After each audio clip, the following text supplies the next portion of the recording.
that scorecard doesn't reflect how the fight was. Technically, he got hit and went down. It was a knockdown. But you can't say that Azeez was hurt and got dropped. He lost his footing, didn't he? His feet slipped from under him on the print on the canvas, which is ridiculous, really. That shouldn't be happening. Buatsi would definitely need a fight before fighting Beterbiev or Bivol. I just think it's a step too far too soon. But at his age, right now, for the length of time he's been pro, I think it's sort of now or never. The fact that Tyson Fury's pulled out now with a cut, I was devastated about it. I've been really looking forward to the fight. I've never seen a cut that bad from sparring. Do you think it's going to happen in May? I don't. Do you think it's going to happen in May? I'm not so sure, no. Hello, welcome to The Verdict with me, Carl Froch, and my good friend, George Groves. How are you, mate? I am very good, Carl. Good to see you. How are you? Again, I'm very good. Just saw you last night at the fight, Joshua Buatsi, Dan Azeez, and we're going to get straight into that. What is your verdict on that fight? So my verdict is it was a very good fight, Carl. Very good fight. I didn't want to pick a winner. I thought Buatsi should have been the favourite and was the favourite, obviously. I think majority of people thought he was going to win. He's got the pedigree, you know, and you say he's probably got a better name or two on his record. But Dan Azeez, write him off at your peril. He's been boxing really well. It was a great fight. It ebbed and flowed, you know. After 2 rounds, you think Buatsi's going to just find a home for his right hand, find a home for that left hook. Then Azeez comes back. I think he has a good 3rd and 4th round. And Buatsi comes back. And it got to a point, Carl, where I wasn't scoring the rounds as I went along, but I thought Azeez was coming back into it at the end. And I think after 10 rounds, I had him 6-4 down. But if he wins 11 and 12, you know, there could be nothing in it. And then he's having a good 11th round, Azeez, and then he gets caught. He loses his balance and he goes down. Now, I think the referee did the right thing. You know, technically, he got hit and went down. It was a knockdown. But you can't say that Azeez was hurt and got dropped, you know, got buzzed and went down. He lost his footing. And then once that's happened, he's got to go for broke. He's got to win by knockout. He ends up going over again. I think probably didn't look quite as slip-like. But yeah, he goes down again and it's all to do. But I'm happy for both men. I mean, you don't want to see a loser. Loads of respect at the end, and they both dug down, bit down the gumshoe and went for it right up to that final bell, even in the last round, trying to entertain the crowd, which is good for the fight fans. What did you make of it? Back to the beginning for me, I think you're dead right. I think you summed it up well. I think the right man won. The right man got the decision, so let's not take anything away from Joshua Buatsi. He started well. A couple of the early rounds were close-ish, but from round 4 to about round 8, so 5 rounds there for me, Joshua Buatsi was dominating. He was boxing well and moving well. He looked smoother, and he looked like he was just getting Azeez on the end of the jab. He was landing some nice body shots. He was looking for the right hand, but Azeez was rolling well. Good head movement, slipping and sliding a lot of shots, coming back with punches that looked a little bit like arm punches. I was thinking, he looks like Marvin Hagler. He's got the shorts, the socks. He was rolling nice, dipping, but he just didn't seem to have that sting in his punches. But at times, Azeez put the shots together, sat down on his punches, and he looked like he carried a bit of power. And he knocked Joshua Buatsi back, landed some nice, clean right hands. His jab was deceptive. He was landing the jab at range. I was thinking, how come Joshua Buatsi's head's bouncing back? He's just catching him with that jab, just peppering him with it, but not doing enough on my card. So it was behind by quite a fair way, Dan Azeez, on my scorecard going into the 9th round. And he had a really good round 9. He was pushing forward. He put Joshua on his back foot. He was catching him with headshots, hooks. He was slipping and sliding and landing more shots. Then round 10, he had a good round, and he got dropped in round 11, which was a slip. He got caught with a good shot. I don't think the shot would have put him over. But you saw on the replay, he lost his footing, didn't he? His feet slipped from under him on the print on the canvas, the sponsor or whatever, either the Sky Sports or whatever sponsor it was, which is ridiculous, really. That shouldn't be happening. That needs addressing, that does. I mean, patches of paint on the canvas for the advertising, causing the fighter to slip. So it was really unfortunate for Azeez to get caught with a shot, which was a good shot, but then for his feet to slip under him. The second knockdown, he landed flat on his face, didn't he? Just got his arms in the way. His feet just went from under him like he'd slipped over in a bloody hotel lobby on a wet floor with the guys mopping. It was like they was going to put a claim in. It was a heavy drop in, but it was definitely a shot. And I don't think it would have changed the result. But the problem is, on my scorecard, what was so frustrating, if it had won round 11 and 12, after having a good round 9 and 10, it would have been close on my card. I think it was 6-5 going into the 12th it would have been. But with the 10-8 round, them knockdowns killed the score. And the score, rightly so at the end, I think it was 117-109 or one of them, or 117-110 if I remember rightly. And I just thought, that scorecard doesn't reflect how the fight was. Joshua Buatsi definitely won. He deserved to win. He was the better man on the night and he landed more shots. And I don't think Azeez can complain that the slippy canvas affected the result. So I'm not saying that. I just thought it was really unfortunate because the judges do see things a little bit differently to us sitting at ringside as we're commentating and scoring it. It's different to the judges. So, yeah, frustrating, I thought. But the right man won. Joshua Buatsi performed really well. And Dan Azeez came away from that with some really good experience against the top professional in Joshua Buatsi, because I do consider him to be a top professional now. He's ready for a step up. But yeah, enjoyable. Both men last night came out of that with a chin held high, and they've got a potentially really prosperous and fruitful future if they can perform like that against these other light heavyweight contenders. But that brings me on to, what do you think's next for both of the guys, really? Well, so it's one of them ones when you lose, there's no great options for you in terms of it's not going to have the same feel and buzz and flow that this fight has had. So Azeez coming off the loss now, does he look to sort of have an easier fight and just take his time and rebuild? Or is he trying to avenge that loss? You know, I can't see why Buatsi would be in a rush to take the rematch, and I don't think that he should, because ultimately this was that fight, whether it was close or not, the winner deserves to go on and hopefully challenge for something better. Now, the two main men in the light heavyweight division is obviously Bivol and Beterbiev.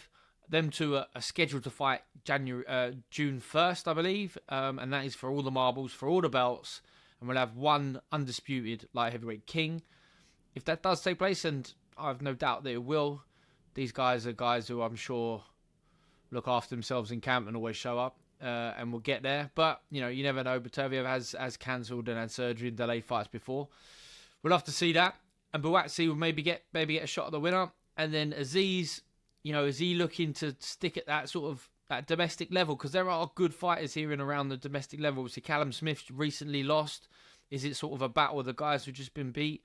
You've got Ben Whittaker, who, you know, he hasn't competed nowhere near at the level that Azeez and Buatsi are at, but has shown full potential to have the capability of getting to the very top, and in my opinion needs to be fast-tracked. You know, we saw him have a run out last night, very comfortable for him. You know, he uses class as well as confidence and showboating, and, you know, the showboating and stuff is fun, and, you know, they're promoting him as such, and it's almost a little bit tongue-in-cheek about how, you know, how much the showboating is part of his game, but people will sort of not get fed up with it, but they might get a little bit bored of it, because they're like, well, ultimately we want to see him in a bit of a test, and maybe he's looking now at an Azeez type opponent and go, that makes sense. They're both under the Sky umbrella. They're both with Boxer. That's a great fight. You know, that's a test for Ben Whittaker, as well as, you know, Azeez is probably thinking now's the time to get him rather than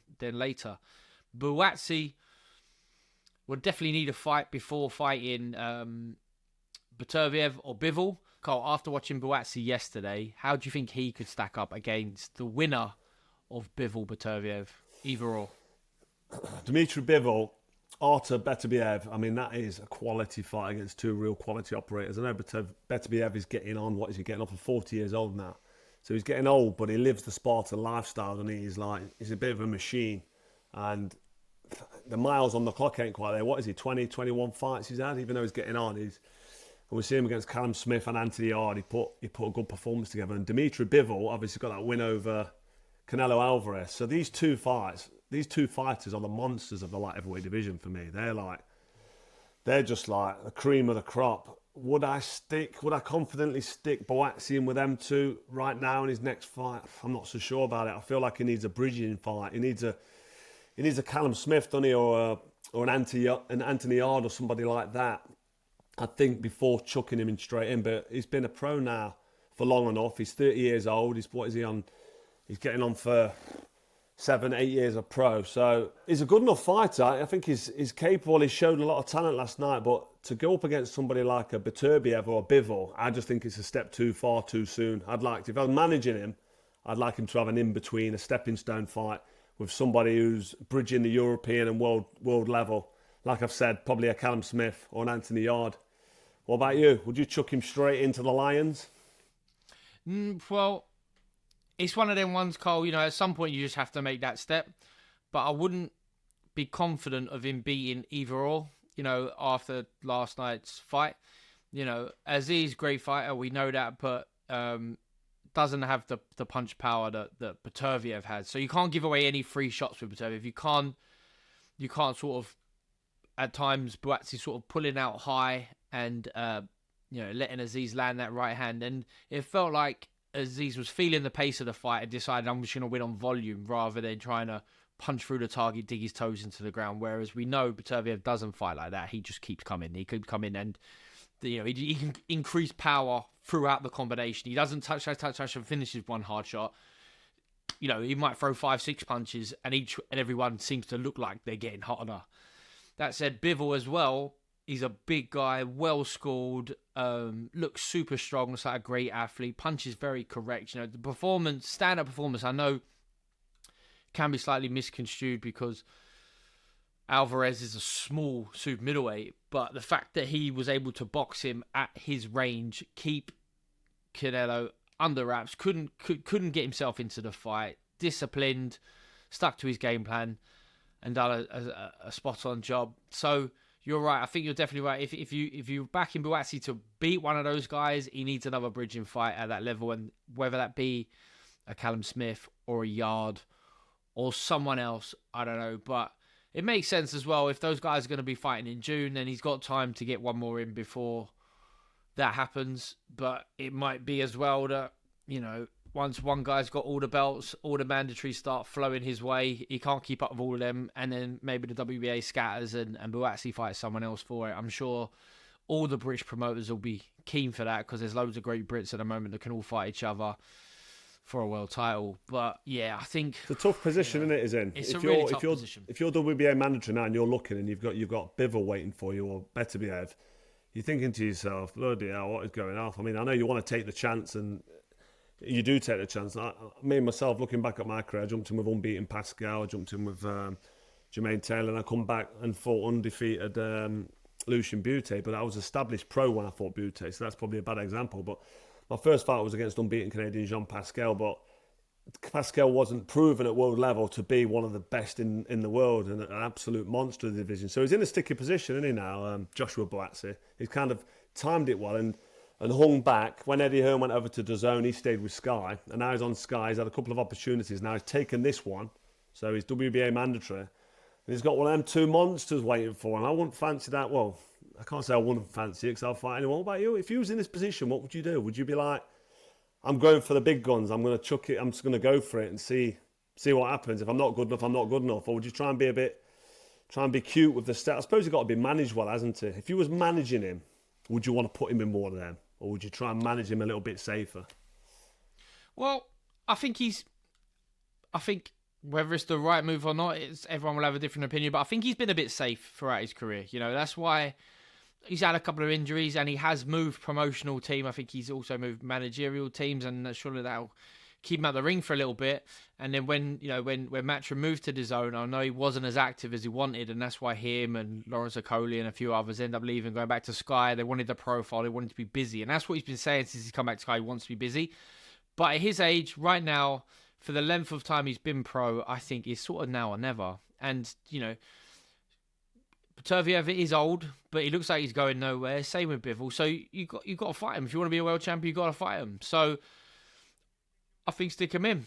Well, one thing for sure, that fight with Dan Azeez last night, for both of these, that have definitely come on and learnt a lot from that, because the fight did ebb and flow. I know Buatsi got the decision he deserved to win, and he was boxing nice through the middle stages, but it was on top for him at times, wasn't it? And he got caught, and he looked like he was fading in round 9 and 10. So that will make him a better fighter, and that would set him up potentially for a world title fight, which is the position he's in now. It's just whether or not he takes on the big guns, the Bivol or the Beterbiev. I know I'd be jumping straight in there with him. I don't know what you'd be doing. Would you be jumping in with it? You jumped in with a Cobra, you'd be jumping in, wouldn't you? You took the gamble with a Cobra. You backed yourself.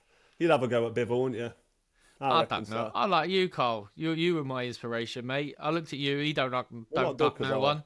I don't duck no one. We signed up to the tournament. I was the first one in. Was you the first one in Super Series? I bet you was, wasn't you? Super 6, yeah, Super 6. So you were Super 6. I was Super Series. I was the first one to sign on dotted line.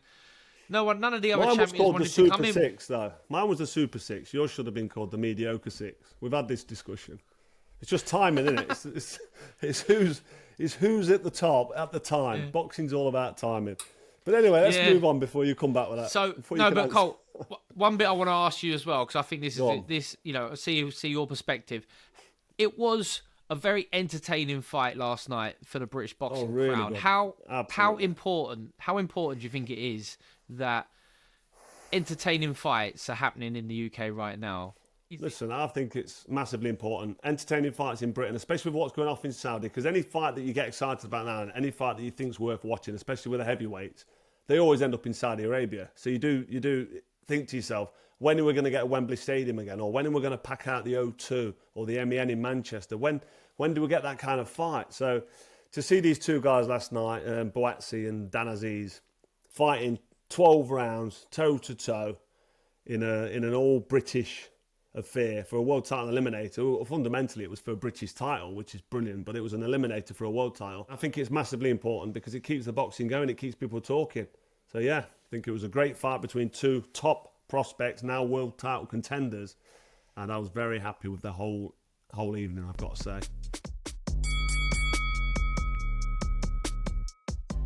So Cole, you mentioned Saudi. Right, so we have to mention the new date for Fury Usyk. What's your thoughts on the latest drama surrounding this fight? So the new date is May 17th, May 18th or something, whatever the Saturday is in any of them two dates. But the fact that Tyson Fury's pulled out now with a cut, I mean, I was devastated about it. I've been really looking forward to the fight. The fight's in 2 weeks, was supposed to be. We finally get to see who is the undisputed heavyweight king of the division. We've been waiting long enough. Tyson Fury's talked enough nonsense for long enough. Him and his old man, actually. They've been piping up like they do. They've been quiet leading up to this one, unusually quiet, and then you get the news that Tyson Fury's got a cut, and I was really upset, man. Honestly, devastated. I don't really get that bothered about fights pulling out, but I've been looking forward for Usyk and Fury to get in there because, like I said, it's the undisputed heavyweight title fight. So now it's been delayed, put back to the middle of May. Devastating news as far as I'm concerned. Do you think it's going to happen in May? I don't. Do you think it's going to happen in May? I'm not so sure, no, because why is he sparring the way he is? To start with, I wasn't sure about the cut. I wanted to see the cut. I wanted to see him stitched up. And after seeing Tyson Fury today or last night on his Instagram, the cut to me doesn't look like an acute injury. It looks like an injury that's healing. It's scabbed over and the swelling's already sort of gone down and the bruising's showing. It looks about a week to 10 days old. What significance that has, I don't know. But have they been sitting on this and waiting for the timing it right to give the news? And that sparring footage may or may not have been the right footage, but must have been filmed on a Nokia 8210 because it was blurry, horrible. And then we never saw the cut after he got elbowed. He definitely got elbowed in the face on that sparring. But where's the clear footage and the cut and when did it happen? But we do know that he's got a cut because he's got stitches over his eyes, got a bruise, and the fight's off and it's been rescheduled for the middle of May. So, yeah, devastated that it's not happening in 2 weeks and still a little bit dubious. And I've got my reservations as to whether or not, like you have as well, as to whether or not that fight will happen in May. But what's your take on the whole saga? It's just drama, isn't it? Yeah, you know, and it's not necessarily down the conspiracy route, but you're like, when the fight was made, I thought, I don't think that fight's going to happen. I mean, after the Ngannou fight, I thought, there's no way Fury's fighting Usyk next. Then they were talking about it was going to happen before Christmas on the 23rd of December, and then they quickly announced, no, they're going to go February. And there's always that feeling of, I'll believe it when it happens. When they ring walk, it'll happen, you know. And you make jokes about it, when I see it, I'll believe it. But and then when it comes out, the Fury fight's off, you're like, all right, yeah, cool.